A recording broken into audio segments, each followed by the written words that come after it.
Ladies and gentlemen, boys and girls, welcome to On the Spot.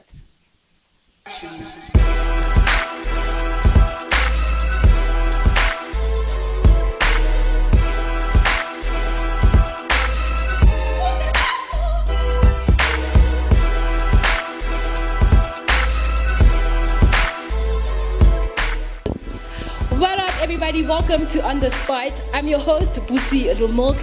This is Wheeler here with a bang, and we're taking you on another creative journey within the media, entertainment, and advertising industries. Today in studio is Leno Bexter. He is in the acting field, Lanuya DJ, but today he's here specifically to speak about his acting job, and he's here to share with you his amazing world. And this guy has done exciting things in the industry.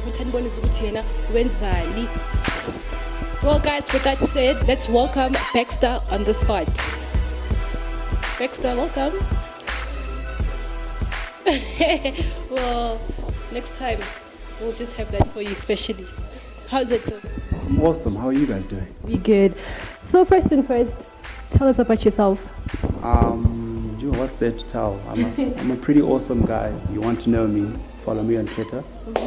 I'm 35. I've been actively in the acting game for the last 5 years and been DJing for the last 15 years. And I don't do club DJing anymore because I'm too cool for that.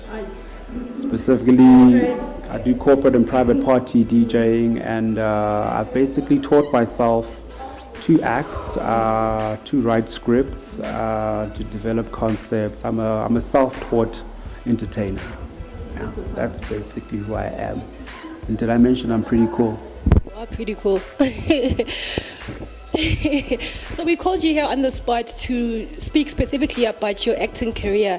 Tell us, how did you get in the acting business? The funny thing is, I've always known I wanted to be an actor, but I come from a family of academics. My mom's like 2 serious degrees in literature. Her brothers and sisters, there's a nuclear physicist, there's a doctor, there's 3 lawyers. So I brought up around that, but I've always known, I think from around the age of 14, I even wrote my mom a letter when I said, look, it's all well and good, I might get all this education, but I'm going to be an entertainer, right? And she laughed it off. Went to varsity, enrolled for architecture. Architecture wasn't working for me. I dropped out in the first semester. And then I started working in the entertainment industry, as in more the music industry. Did artist management, artist development, and also DJing a hell of a lot at varsity and around Johannesburg. And then when I worked at Outrageous Records, they got a contract to produce the shows on Channel O. That was Kasi 101, Head Rush, and there was another one, I can't remember what it was. So they just asked me to write scripts. Well, they asked, can I write scripts for a TV show? And I said yes, and I'd never written a script in my life. Yes, I did lie. And I had 3 days to develop a script. So I went online, I learned what it is, writing a script for a TV show. And 2 months into the contract, I decided to write myself into the script, and I became a co-presenter. And I thought, you know what, I should get into it because this is what I've always wanted to do anyway. And then worked for a couple of other record companies, artist development, A&Ring, and so on. And then in 2010, when I was emceeing for one of our events at MTN Exploded, where we developed young artists and then we saw their music online. I emceed a couple of the events, and one of our partners in that was what's that production company? Endemo. And they were developing a game show, a late night game show, and they said, this project is ending, we want you to come and present the show. I was like, but you know that I've never done a game show. They're like, you'll be brilliant. I went to an audition, Gandhi, they had already picked me, and I got the job. And so I decided there and then, I was like, I'm not gonna be in an office because I'm not an office person. I quit everything completely, and I interviewed 5 agents. Yes, I said it. I interviewed 5 agents because remember, your agent is your employee. So I interviewed 5 agents. I found out one, and I stuck with her, and I've been with her now for the last 5 years. And I've been auditioning and meeting people, and I think I've done pretty well for myself in the 5 years that I've been actively as an actor. Yes, yes. I think you've done pretty much, like it's a lot and it's really great. And that's why we have you actually on the spot. But you've mentioned a lot of things and I'm thinking, how long has it been in the industry? Like I said, in acting itself, specifically, acting and presenting, it's been 2010 was when I quit everything and said I'm going to focus just on the acting. I did the channel. I worked on the channel stuff. That was 2005 already, so that's a long time ago. Like I said, I've been DJing since '99, and look. There's nothing else I can do in this world but entertain. Like that's my calling. Yeah, that is my calling. If God came down here and said, Bexter, you're not supposed to be an entertainer, I'd look him in the face and say, you're lying. Because that is who I am to the core. And you have been on Sestopla, you've been on The Wild. What was your favorite moment on being on those shows? You know what? My favorite moment is yet to get on screen, actually. I got my first acting job was on The Wild. That was like my first proper acting job as a ranger, game ranger, who barely had lines, by the way.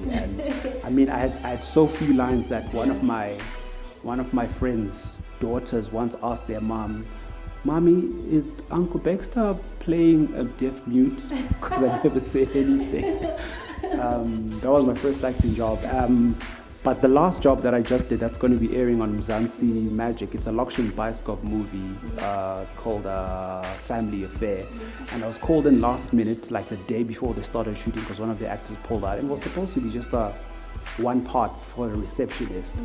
But because in the last 5 years, I've developed a character development system where even for that 1 minute on screen, I actually develop a character to the fullest.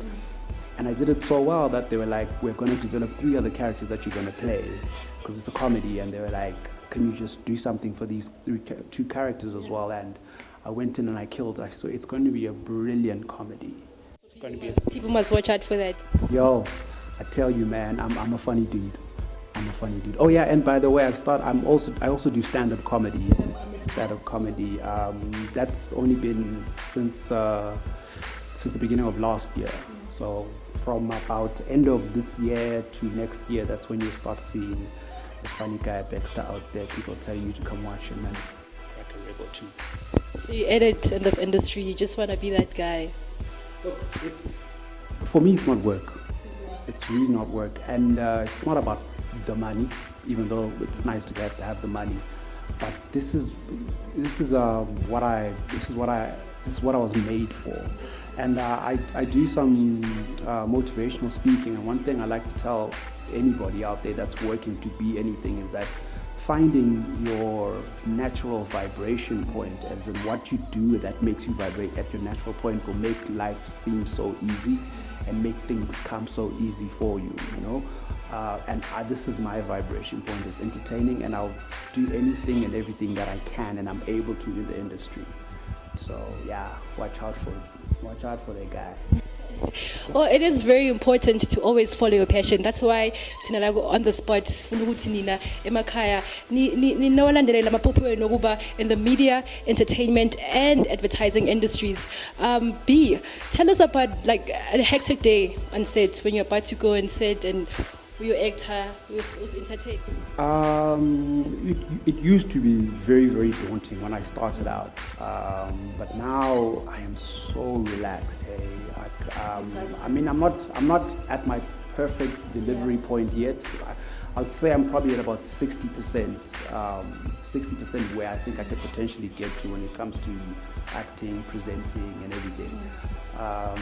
But you get there. I love to laugh, you know. I love to know people. I want to know the crew that I'm working with. Get to know them more. It makes it for a comfortable set. Makeup lady comes by, they do your makeup. They are telling jokes, and I just get relaxed, and it makes it easier for me to deliver my lines on set as well. Because when I'm relaxed around the people I'm with, then I think I just fire from all cylinders. And I love being on set. I love being on set. I mean, I could go there just to shoot 2 minutes worth of screen time, but I don't care if I'm there like 12 hours just for those 2 minutes. I'm the best there. I'm the best there. You're doing something you love, hey? And for ababukela ekhaya abafuna ukuba ama-actor, ama-DJ, hey, people that want to dominate the media industry, what advice do you have for them? First, you must recognize one thing, and this is not just in the entertainment industry, but in life, you should recognize that you are the best thing that has ever happened to you. Like, if you don't recognize that, then you cannot attack whatever it is that you want to get into to your fullest, you know? If you recognize that, then you can start to make a decision on what it is that you want to do. And once you found what it is that you want to do, you need to find out what you need to do to be that thing.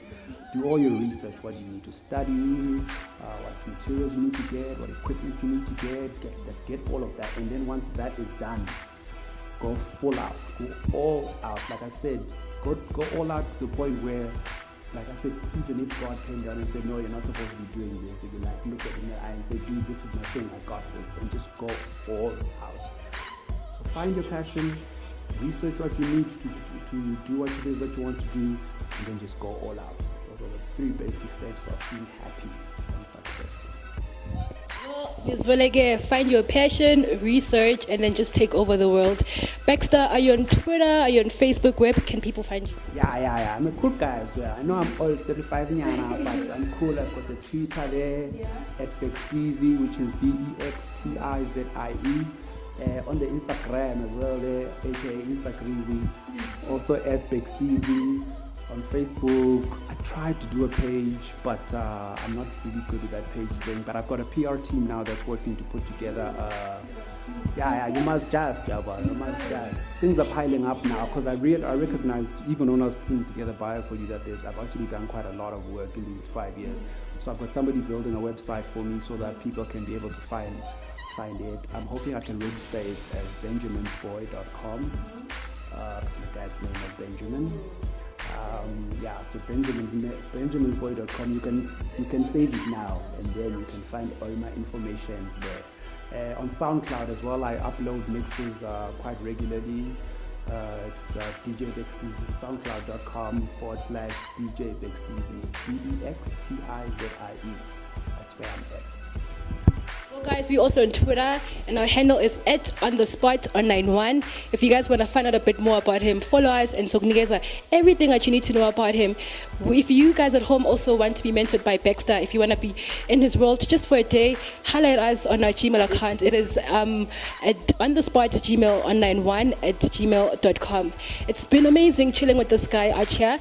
My name is Busilo Milk. Until next week, Nibuye Futi, as I take you on creative journeys within the media, entertainment, and advertising industries. This was On The Spot, proudly sponsored by Vega School of Branding. I'm out.